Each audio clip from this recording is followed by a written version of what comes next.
Hey, hockey fans, welcome to TSN's YouTube channel where we check in on a daily basis right across the country. All the news, analysis, updates going into every single game of these Stanley Cup playoffs. Let's get to Vancouver right now and bring in Farhan Lalji. Farhan, the Canucks still licking their wounds after getting beaten 4-1 by the Preds in Game 2 after they took that nice dominant 1-0 series lead with Thatcher Demko in net. Now we're hearing he's week to week, so let's get past Demko. He's not going to be around for a little while. We know that. So what then do the Vancouver Canucks need to do? Do you see a path for them to get back into this without Demko? Yeah, I do. I mean, this was never going to be an easy series with or without Demko because Nashville has been very good, especially in the second half of the season. But, you know, the one thing for Vancouver is they haven't relied on goaltending to win them games all year. As good as Demko was for them when he was healthy in the first go-round of the season, this team was able to score goals. They were able to suppress chances. And when you look at the metrics that they had defensively going into the game last night, since March the 1st, they have been very strong. But, you know, right now what this team needs is they need to find a way to score early. They need to find a way to make Nashville kind of open things up a little bit more. I mean, this is a team in Nashville that wants to play up tempo, and that might be the best thing for the Canucks to have them go there because it might create some transition chances for them. Vancouver's formula to victory earlier in the season was to score first. They did that quite frequently, and then they were able to shut things down in the third period. They need to get some early success. In both of these games, it's been Nashville scoring first, and then they've been able to dictate the terms for the most part. And then you go into the third period of Game 1, and Vancouver was able to turn the game on its head over a 12-second span. But over the course of two games, you know, in terms of 120 minutes, I think this team would be much better served if they could find some early success. The second thing they need to do is they need to get some success on the power play. They had 5 minutes of power play time in the first period last night. They generated just one shot during those power play minutes, just 3 total on the power play last night. They're now 0 for 6. In the 2 games during this series. And we knew that that was a talking point coming into this game. Vancouver needed to get better on the power play. They are overpassing. They are far too cute with the man advantage. They need to shoot the puck, get some rebounds, get some traffic to the net. I know it sounds simple and cliche, but that's when this team has most success, when they're with the man advantage. I get that. And to your point, the issue is not just the fact they're not scoring. They're not getting shots on net. The Canucks had 18 shots in the entire game on the Preds. The Preds blocked 30 shots, so they're not even getting the puck to the net. We'll talk about Casey DeSmith in a minute, but can you really win at this level and at this point of the season if you end up with a grand total of 18 shots on net?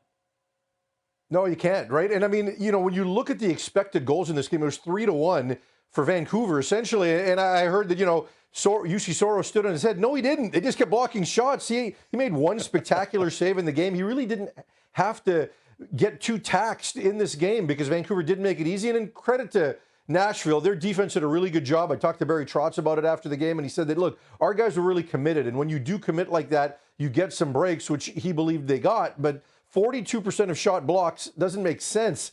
And, you know, Vancouver had 10 high danger scoring chances in the third period alone, Gino, and yet they only wind up with 6 shots on goal. So you're around the net, you're in all of those areas, and you can't even force the goaltender to make a save. And I asked JT Miller about this after the game, and he said, look, we don't want to just take shots. Like he was asked about passing up shots, and he says, we see yellow jerseys in front of us. We don't just want to take shots and hit those yellow jerseys. Sometimes, you know, you've got to try the shot pass and try to get that tip at the side of the net and things like that. Tocchet just wants them to be more decisive because quite often they get the puck with a one-timer opportunity and they double clutch. Happens a lot on the power play as well. And as soon as you double clutch, now that shooting lane gets taken away. If you're more decisive and get the puck off your stick quick, you might be better served. And, you know, accuracy also matters here, right? I mean, when you do get shots through, you've got to get the shots on net. So they had a number of shots blocked. They had a number of shots that missed the net. So, you know, you can look at them and say that this team dominated many aspects of this game. Certainly some of that was score effects, but they've got to find ways to handle those shot block attempts by Nashville. You know, they're trying to front quite extensively. That's going to expose them in other areas, so they've got to take advantage of those. All right, let's get to Casey DeSmith. And I've been harping on the fact that Canucks only had 18 shots on net. You and I are both on that bandwagon right now. But the Preds only had 15 shots on Casey DeSmith, and he only let one of them in at that point. It must have been heartbreaking in the building when you hear the chants, let's go Casey, the Canuck fans trying to support him, and then he gives up the goal on that first shot on net. that he faces, just his second career playoff start.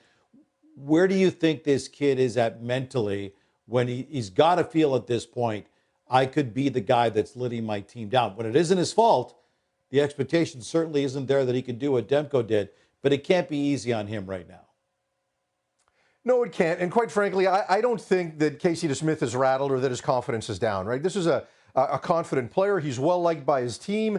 He's made some adjustments this year under Ian Clark, and I think he's doing what he can, but he's not going to steal you games. And that's just the reality of it. And the Canucks shouldn't feel the need to have games stolen for them, right? Because, you know, when you look at, let's go back to game one. And early in that game, they go on a 2-on-1, cross-ice pass on the 2-on-1 to Anthony Beauvillier, and Thatcher Demko makes a spectacular save. Thatcher Demko is 6'5". Casey DeSmith's a smaller goalie. He's probably not making that save. You're not going to get that out of him. Now, could he have been a little bit better on the first shot? Because he's small, he's a little more aggressive and overplays some things, and that left him exposed to a deflection that got tipped from distance, but he couldn't react because of how much he'd committed.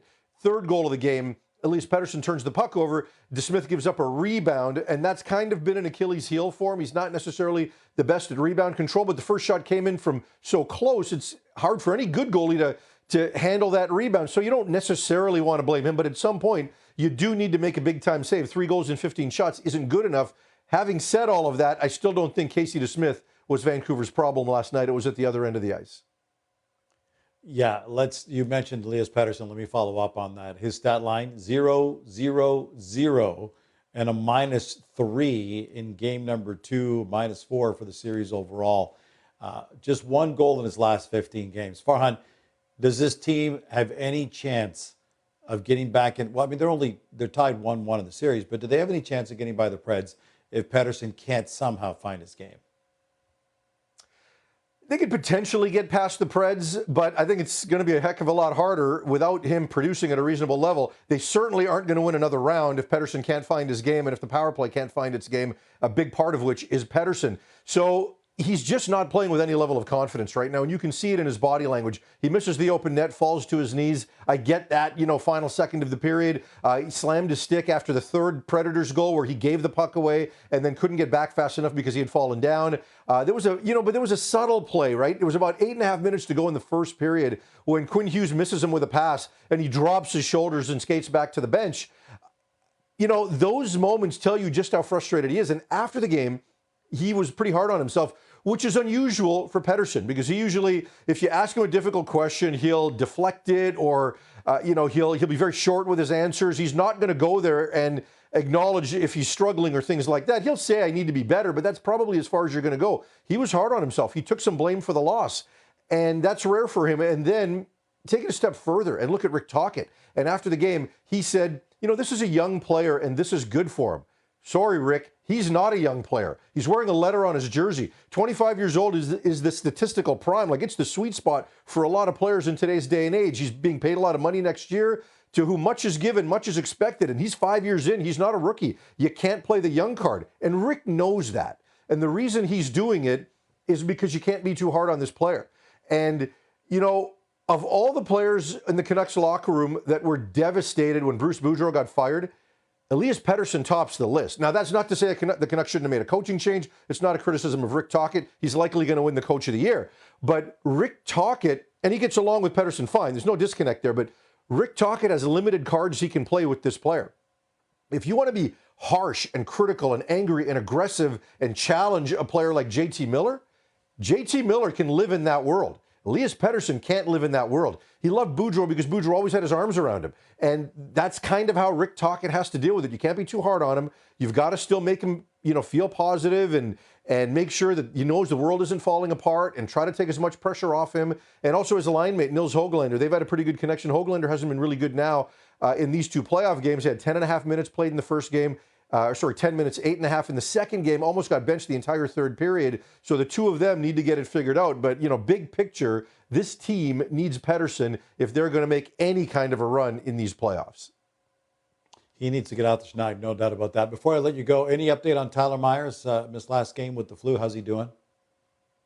Yeah, he's apparently going to make the trip today. Rick Tocchet did say last night the plan was to have him travel, and it sounds like they expect him to be in the lineup for Game 3. Noah Juleson replaced him yesterday. Did fine. Juleson's a physical presence, obviously not as big as Myers, but plays big. But Myers has had a really good season in the final year of his contract, so much so that what was deemed a bad contract, the Canucks now want to bring him back. So he provides some leadership, and I do expect him to play in Game 3. All right, Farhan Lalji from Vancouver, where the Canucks and Preds are all even at 1 apiece with Game 3 set for Nashville on Friday.